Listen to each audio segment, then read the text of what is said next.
5-10 మంది కలిసి ఒక చిన్న గదిలో కలుసుకుని ఈ కొత్త ఆలోచనల గురించి మాట్లాడుకునేవారు కదా. అవును. ఈ చిన్న చిన్న సమావేశాలు నెమ్మదిగా వందలాది మంది పాల్గొనే పెద్ద కూటములుగా మారాయి. ఆ కూటములలో ఒకే ఆలోచన ఉన్నవారంతా ఏకమై తమ గొంతుకులను ఒక తాటిపైకి తెచ్చారు. ఆ విధంగా అసంఘటితంగా ఎక్కడో విసిరేసినట్లుగా ఉన్న ప్రజలు ఒక బలమైన వ్యవస్థీకృత గొంతుకలుగా పరిణామం చెందారు. ఇక్కడే చరిత్ర గతి మారింది. ప్రారంభంలో ఇది కేవలం ఒక వాక్యాన్ని లేదా ఒక గ్రంథాన్ని అర్థం చేసుకోవడంలో ఉన్న భేదాభిప్రాయం మాత్రమే. కాని ఆ చర్చలు పెరిగే కొద్దీ అది సమాజం ఏ వైపు ప్రయాణించాలి అనే దానిపై భవిష్యత్తు కోసం ఒక కొత్త దిశను ఎంచుకోవడంలో వచ్చిన దిశానిర్దేశక భేదాభిప్రాయంగా మారింది. అవును. ఆలోచనల విభేదం కాస్త సామాజిక నిర్మాణాన్ని మార్చే ఆచరణాత్మక విభేదంగా రూపాంతరం చెందింది. ఈ మార్పుల వేగాన్ని బట్టి చూస్తే అప్పటికే ఉన్న పాత వ్యవస్థలపై, రాజకీయ మరియు మత సంస్థలపై ఎంతటి విపరీతమైన ఒత్తిడి పడి ఉంటుందో మనం సులభంగానే ఊహించవచ్చు. ఎన్నో శతాబ్దాలుగా ఎటువంటి మార్పు లేకుండా నిరాటంకంగా సాగుతున్న సంస్థలు అకస్మాత్తుగా ప్రజల ప్రశ్నల వర్షాన్ని ఎదుర్కోవాల్సొచ్చింది. ఇక్కడ మనం ఎవరి పక్షం వహించకుండా కేవలం వాస్తవాలను మాత్రమే గమనిస్తే ఈ పరిణామాల వల్ల అప్పటి నాయకులలో, అధికారంలో ఉన్నవారిలో ఒక తీవ్రమైన అస్థిరత నెలకొంది. తమ మాటనే వేదమని గుడ్డిగా నమ్మిన ప్రజలు ఇప్పుడు తమ చేతుల్లోనున్న పత్రాలను చూపిస్తూ తమను ప్రశ్నిస్తుంటే వారు కంగుతిన్నారు. ఈ పరిస్థితి సమాజంలో ఒక అనివార్యమైన విభజనకు దారితీసింది. పాత పద్ధతులను, స్థిరత్వాన్ని కోరుకునే ఒక వర్గం, కొత్త ఆలోచనలను ప్రశ్నించే, తత్వాన్ని స్వాగతించే మరో వర్గం. ఇది చరిత్రలో ఎంతో ఉద్రిక్తతతో కూడిన అత్యంత కీలకమైన సమయం. దీని వెనుక జరుగుతున్న అసలు విషయాన్ని మీరు ఎలా విశ్లేషిస్తారు? ఆ ఉద్రిక్తతకు అసలు కారణం ప్రజల ఆలోచనా విధానంలో వచ్చిన ఆ మార్పే. నాయకులు అస్థిరతకు గురికావడానికి ప్రధాన కారణమేంటంటే ప్రజలు ఎవరో చెప్పారని నమ్మడం పూర్తిలా మానేశారు. ముద్రణాయంత్రం వల్ల స్థానిక భాషల్లోకి అనువదించబడిన పుస్తకాలు అందరికీ అందుబాటులోకి వచ్చాయి కదా. అవును. అంతకుముందు లాటిన్ లాంటి క్లిష్టమైన భాషల్లో మాత్రమే ఉన్న విజ్ఞానం ఇప్పుడు సామాన్యుడు వాడుక భాషలోకొచ్చేసింది. దాంతో వారు స్వయంగా చదవడం, చదివిన దాన్ని తమ జీవితాలకు అన్వయించి విశ్లేషించడం ప్రారంభించారు. అంటే వారు తమకంటూ స్వతంత్రంగా ఆలోచించడం మొదలుపెట్టారు. ఒక వ్యక్తి స్వతంత్రంగా ఆలోచించడం మొదలుపెడితే అతన్ని బానిసగా ఉంచటం ఏ అధికారికీ సాధ్యం కాదు. ఈ స్వతంత్ర ఆలోచనా శక్తే పాత అధికార నిర్మాణాలకు అతిపెద్ద సవాలుగా మారింది. మరొక ఆసక్తికరమైన విషయమేమిటంటే ఈ ఉద్యమాలు వీధుల్లో అల్లర్లతో మొదలవలేదు కదా. లేదు. ఒకే అద్భుతమైన ఆలోచన పదే పదే ముద్రించబడి పదే పదే చర్చించబడటం ద్వారా బలపడింది. ఆ పునరావృత్తమే ఒక సామాన్య ఆలోచనను ఒక తిరుగులేని సామాజిక ఉద్యమంగా మార్చింది. అద్భుతం. స్వతంత్ర ఆలోచన, ఈ పునరావృతం, ఇవి ఎంత బలమైన ఆయుధాలో ఈ చర్చ ద్వారా మనకు స్పష్టమవుతోంది.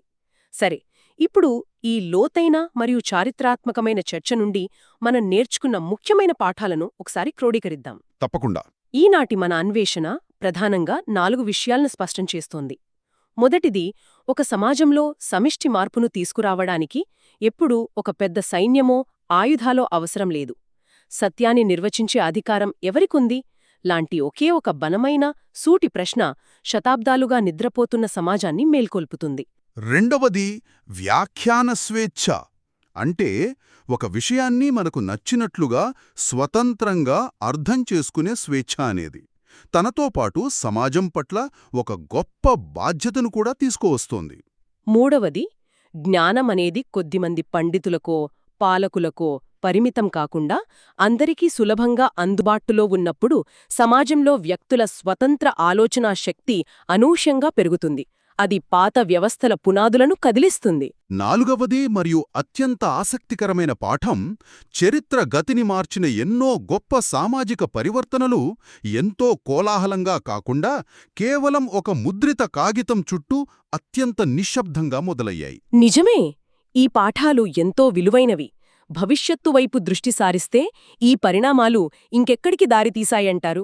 ఈ పాఠాలు కేవలం 15వ శతాబ్దానికో 16వ శతాబ్దానికో మాత్రమే పరిమితమైనవి కావు. ఆనాడు ముద్రణాయంత్రంతో మొదలైన ఈ ఆలోచనల ప్రవాహం అక్కడితో ఆగిపోలేదు. రాబోయే రోజుల్లో ఈ పెరుగుతున్న ఉద్యమం పాత సంస్థలను ఎలా పునర్నిర్మించడం ప్రారంభించిందో మనం చూడాల్సి ఉంది. ఉత్కంఠభరితంగా ఉండబోతోంది.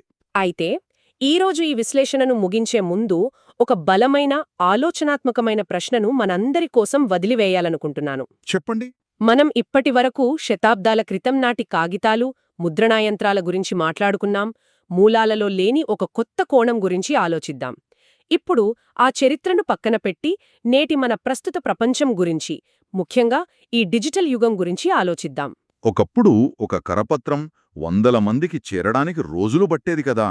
కాని నేడు ఇంటర్నెట్ పుణ్యమాని ప్రతి సెకండ్కు కోట్ల కొద్దీ ముద్రిత పదాలు, ఎలక్ట్రానిక్ అక్షరాలు, విభిన్నమైన ఆలోచనలు ప్రపంచం నలుమూలలా కేవలం సెకండ్ల వ్యవధిలో పుట్టుకొస్తున్నాయి. మన అరచేతిలోని స్మార్ట్ ఫోన్ల ద్వారా సమాచారపు మహాసముద్రం నిరంతరం ప్రవహిస్తూనే ఉంది.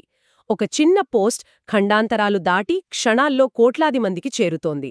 ఇంతటి అపారమైన సమాచార మార్పిడి జరుగుతున్న ప్రస్తుత తరుణంలో ఒక లోతైన ఆలోచన చేయటం అవసరం. అవును, ఈ క్షణంలో మన కళ్లకు కనిపించకుండా ఏదో ఒక సోషల్ మీడియా గ్రూప్లోనో లేదా వేలాది మంది సైలెంట్గా ఫాలో అవుతున్న ఒక ఫోరంలోనో ఏ నిశ్శబ్ద సంభాషణ జరుగుతోంది. ఆన్లైన్లో జరిగే ఏ చర్చ రేపటి మన సమాజాన్ని సమూలంగా మార్చే ఒక సరికొత్త ఊహించని ఉద్యమానికి నాంది పలకబోతోంది.